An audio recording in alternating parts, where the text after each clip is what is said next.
Uh, I want to try to focus my talk today on how we manage our public lands across the West, and I hope it has some relevance. There are no models for how you fight a mine, there are examples. So I want to talk about an example that was successful. There are very few of those in modern times.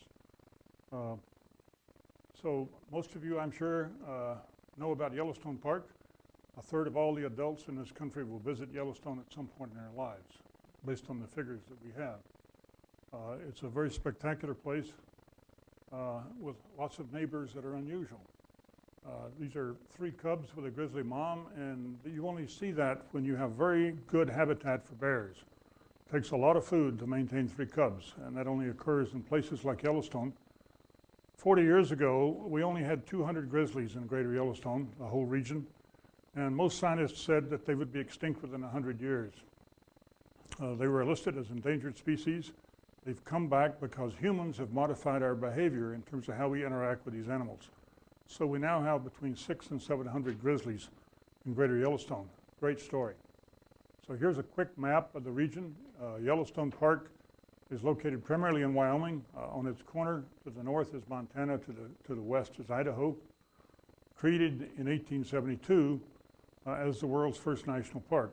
And that same year, our President Grant signed into the law the 1872 Hard Rock Mining Law, which was the major mining law that opened up the West for easy access to mine operators.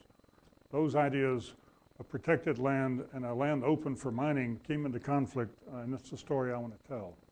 So this is Greater Yellowstone.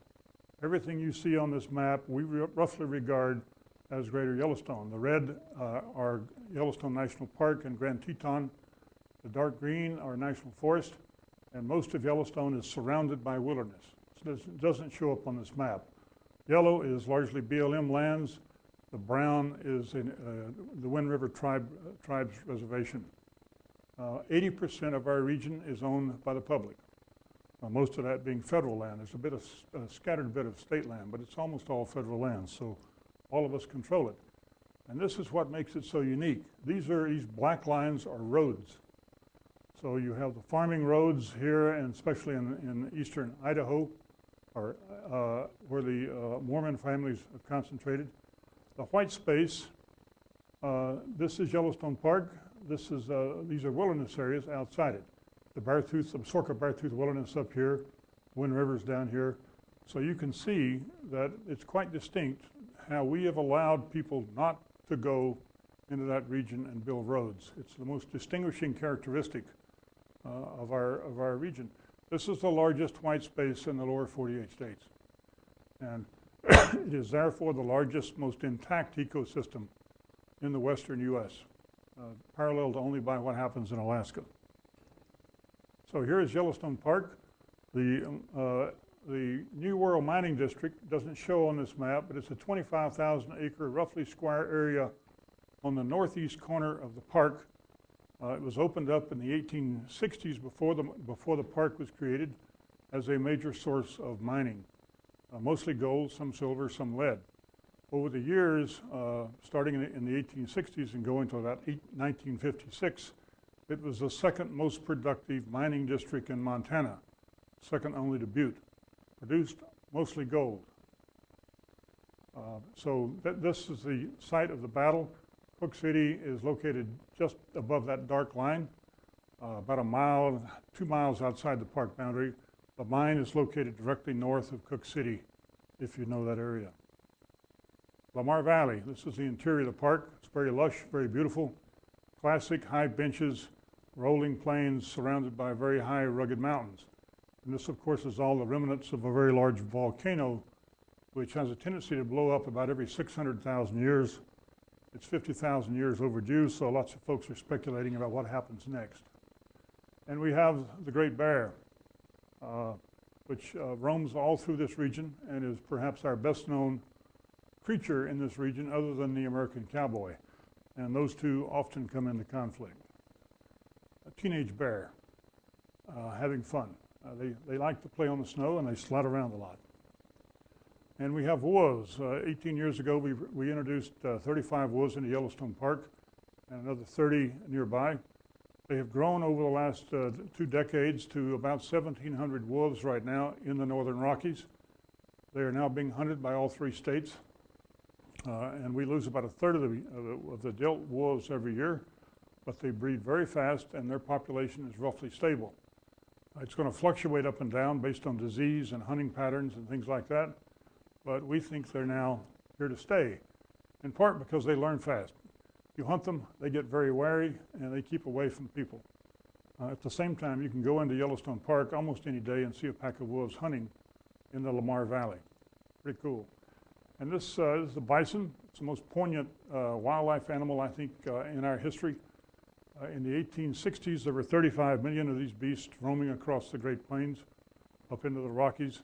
Within 10 years, we had destroyed them. There were 20 left in Yellowstone Park, 25 in Texas, 15 in the Bronx Zoo. When Yellowstone Park realized that they were about to be exterminated, they consolidated those herds. Most of them went to Yellowstone Park, and all the bison you see in this country today came from those 50-odd animals. We've now got about 250,000 bison roaming across the country, about 4,300 in Yellowstone Park. These are heading out of the park. This is Gardner. As they move out of the park for over the last 30 years, Montana has shot almost all of them because of a fear of disease, that they're spreading a disease called brucellosis. And we have cutthroat trout. Yellowstone Lake is the largest repository or resource for these native, beautiful, beautiful fish, which are also under a lot of stress. When you talk about stress, Yellowstone is the most famous park in our part of the world, maybe in the world, and there's always conflicts, because what we have done as a society is we have created the concept of protected lands around 2 different concepts, one being a national park and one being wilderness areas. And in those spaces, we have basically said capitalism is not supreme. There are limits on what you can do to the land and how you maximize your profits in national parks and wilderness areas. So we put limits on what you can do, what humans can do. And as a species, we don't like that. We don't like limits. So part of what happens is that people fight to open up these lands for profit. This is an aerial view of Yellowstone Park's western boundary looking south. Grand Tetons mountain range is here. This is the state of Idaho. Targhee National Forest.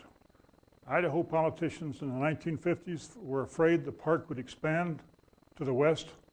They clear-cut the forest, mowed them down to take away the resource so that the arguments that we should expand the park for wildlife would be stopped. This land is gradually growing back. Most of this was done in the 50s and 60s, so we're beginning to see some new lodgepole forest. But this is an example of how the battles over management of Yellowstone ripple across the whole West. If we win in Yellowstone, we win big. If we lose big. And we're very familiar with mining, just as you are. These red dots are mine sites. This is Yellowstone Park in the middle. Each of those red dots represents a historic mine that has operated in the region. Most of them have been abandoned. Most of them have not been cleaned up. So we're very familiar with the issue of mining waste. And this is the New World Mining District, this big red dot here. So we deal with these issues all the time. In the 1960s, or no, I'm sorry, 1980s, a Canadian company came into the New World Mining District and began to explore for gold. The gold mines had been very profitable, but the mines ran out and closed in 1956. They came in and did core drillings and discovered 5 separate ore bodies in one unusual mountain. This is the mountain. This is Henderson Mountain here in the foreground. Crown Butte is this pinnacle here. Yellowstone Park is in the ridge to the upper left side of the photograph. The lake is in the Absaroka-Beartooth Wilderness area. This was the major source of mining for that area. These roads are the remnants of the mining in the 50s. They found on this mountain 5 separate ore bodies. including one which was regarded as one of the richest ore bodies ever discovered in modern times in North America, or at least in the lower 48 states. And as news of this discovery spread, local people began to be concerned. Cook City and Silvergate are small tourist towns now. The mines went away. A vibrant tourist economy has developed. This is the northeast gate to Yellowstone Park, and it's an area where there's a lot of second homes. Very quiet, very, very lovely spot. It lies about a mile south of this mountain, and the Yellowstone Park is a mile to the west. What's unusual about this mountain is that it is the headwaters of three major rivers. To the north, the Stillwater flows toward that lake and then flows into the Yellowstone River. To the right, the Clarks Fork River heads up and it flows east toward Cody, then north into Yellowstone River. And to the west, Soda Butte Creek flows directly into the park, hooks up with the Lamar River, and Lamar then flows into the Yellowstone just below the big falls that you saw earlier. So all these streams ultimately connect into the Yellowstone River. The fear from the beginning was that this mine would have a direct and an indirect impact on Yellowstone Park. First in terms of water, but secondly in terms of a huge industrial area suddenly blossoming on the edge of Yellowstone Park. And so the battle was joined. The local people came to groups like the Greater Yellowstone Coalition, the Wilderness Society, American Rivers, National Parks Conservation Association, and said, we need help. They began to have a series of meetings, and they quickly decided that a mine like this could not be mitigated. You had to stop it. There was no way to compromise because of this location. The gold ore body was in the midst of one of the most acidic deposits ever found in our part of the world. And beneath the gold was a huge deposit of copper. So while we fought it as a gold mine, we knew that if the mine went in, it would ultimately become a copper mine and would be an open pit mine, almost certainly. Very much along the size of the Butte Pit, if you know that story. So we launched what became a classic campaign. We had grassroots groups that were speaking out about the local economy, saying we have good jobs, good lives, good strong community here. It does not need to be destroyed by the mine.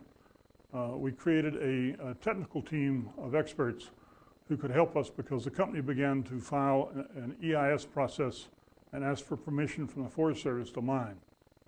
And so we set up a team of experts to challenge every aspect of that permitting process.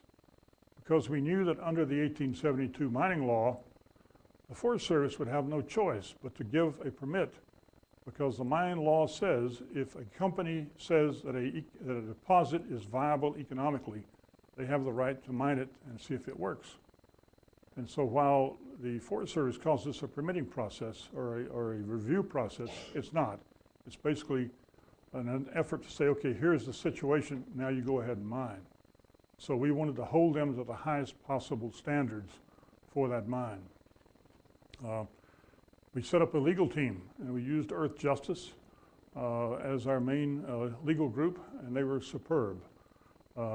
We had them file an action under the Clean Water Act, because when the company came in and started moving stuff around, the old debris, they began to turn up the earth, and they polluted a small stream without a permit.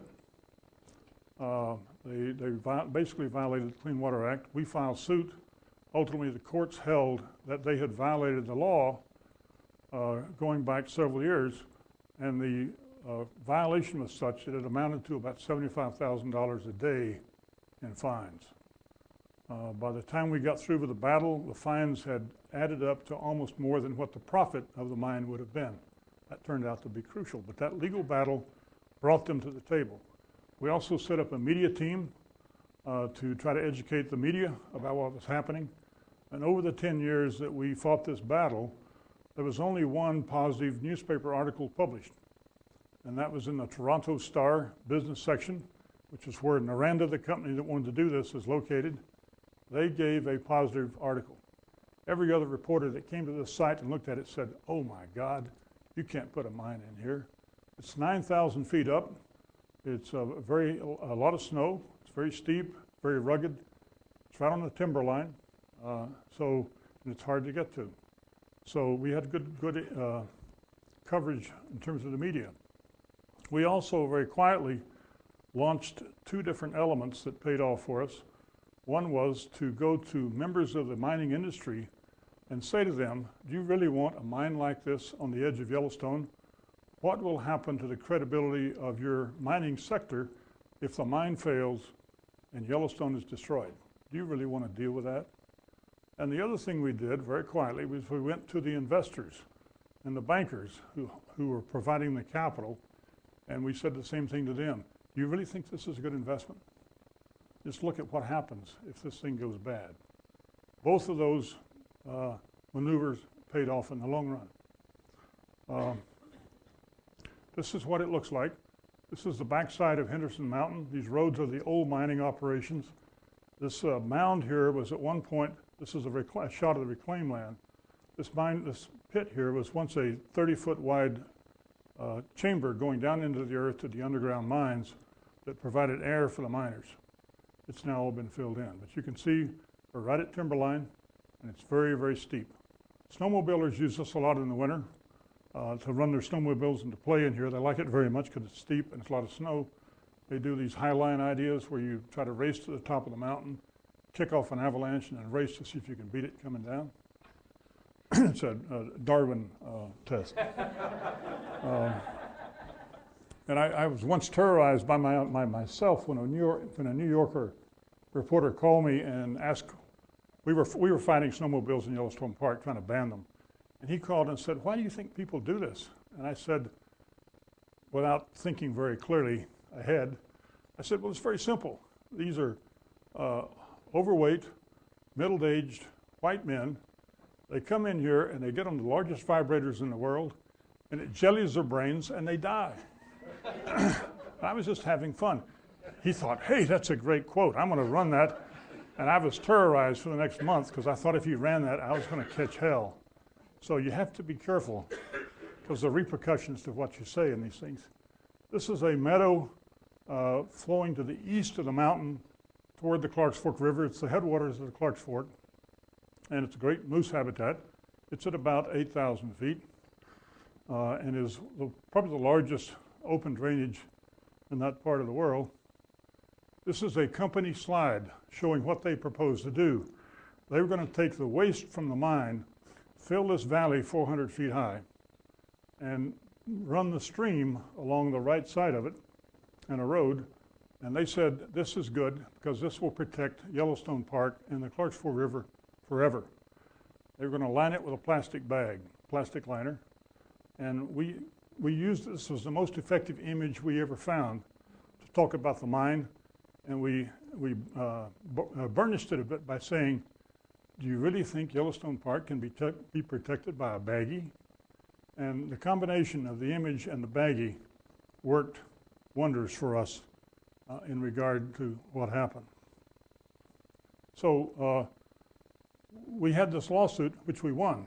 We also had the New York Times running editorials in our favor, as did most papers, large papers around the country. And President Clinton was running for his second term in office. He was vacationing in Jackson.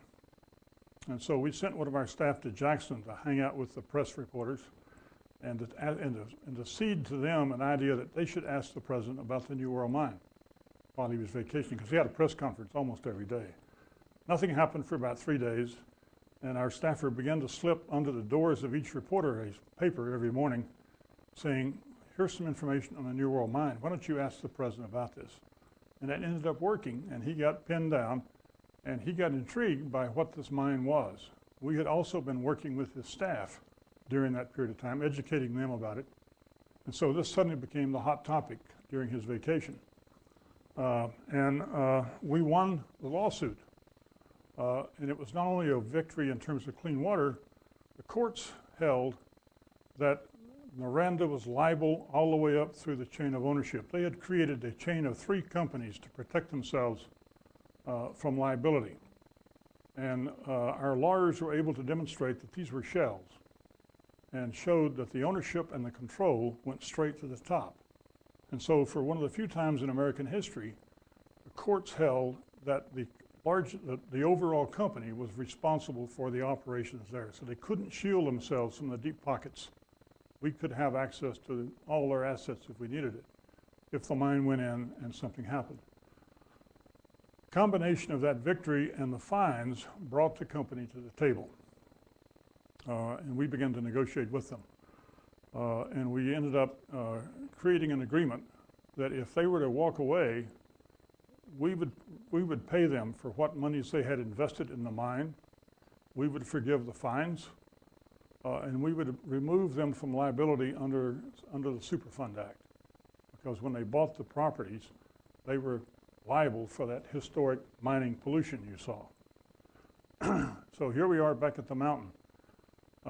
We reached a secret agreement, our coalition did, with the company to help them get bought out by the federal government. But then we had to convince the Clinton administration to do that.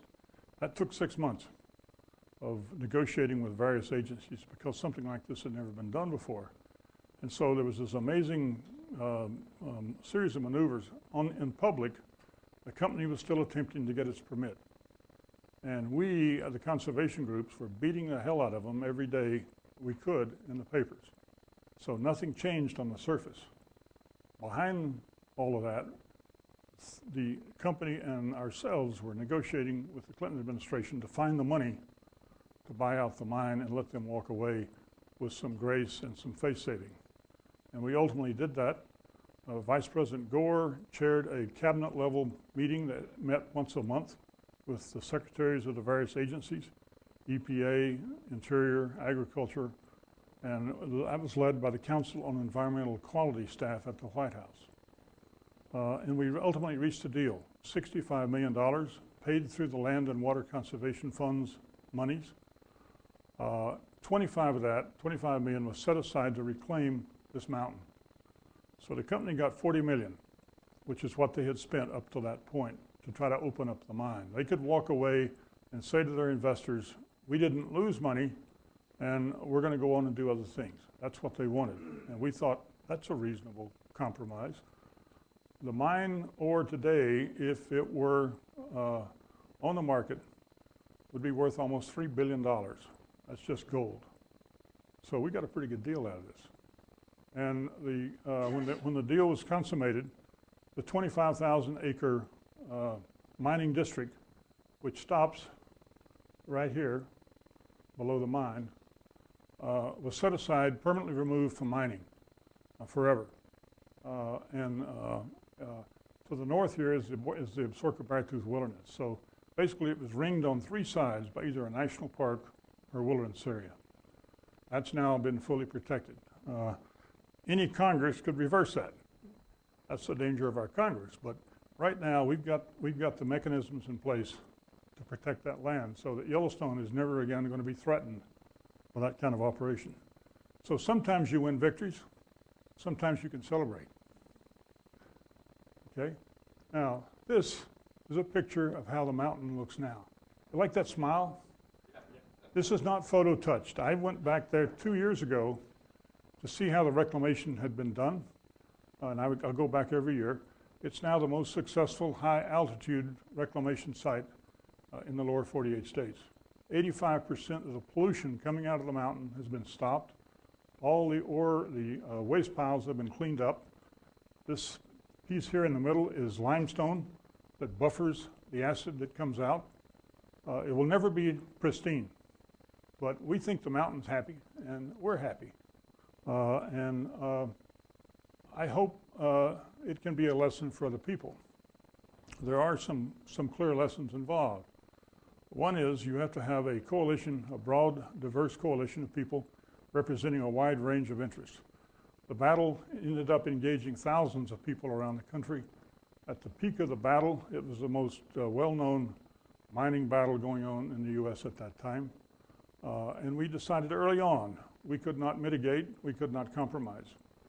That's not always possible, but that's where we started from, and our groups held to it. One of the dilemmas for our groups, we had 13 groups involved in the lawsuit.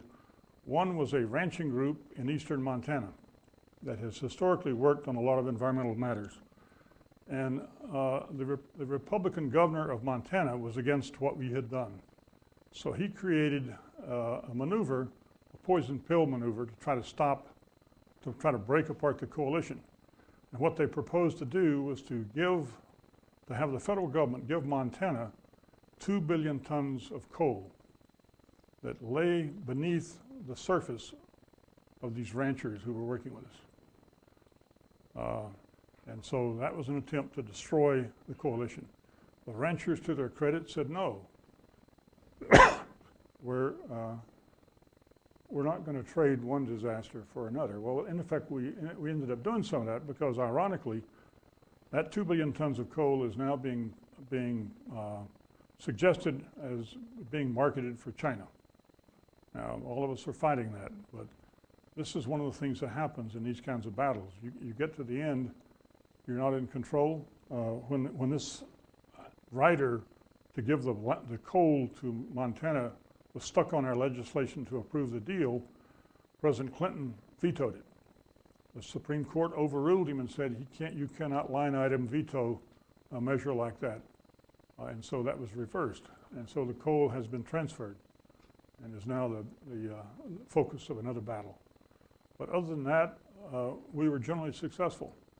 I don't think it sets a lot of precedents, but it does show that if you can create the right kinds of combinations of coalitions and you build an image of what is right and what is wrong, the American people will respond. And if they respond, then our political leaders will respond. But in my experience in fighting a mine, you have to have the technical stuff in place. You have to be very good at that. You have to have a legal strategy in place.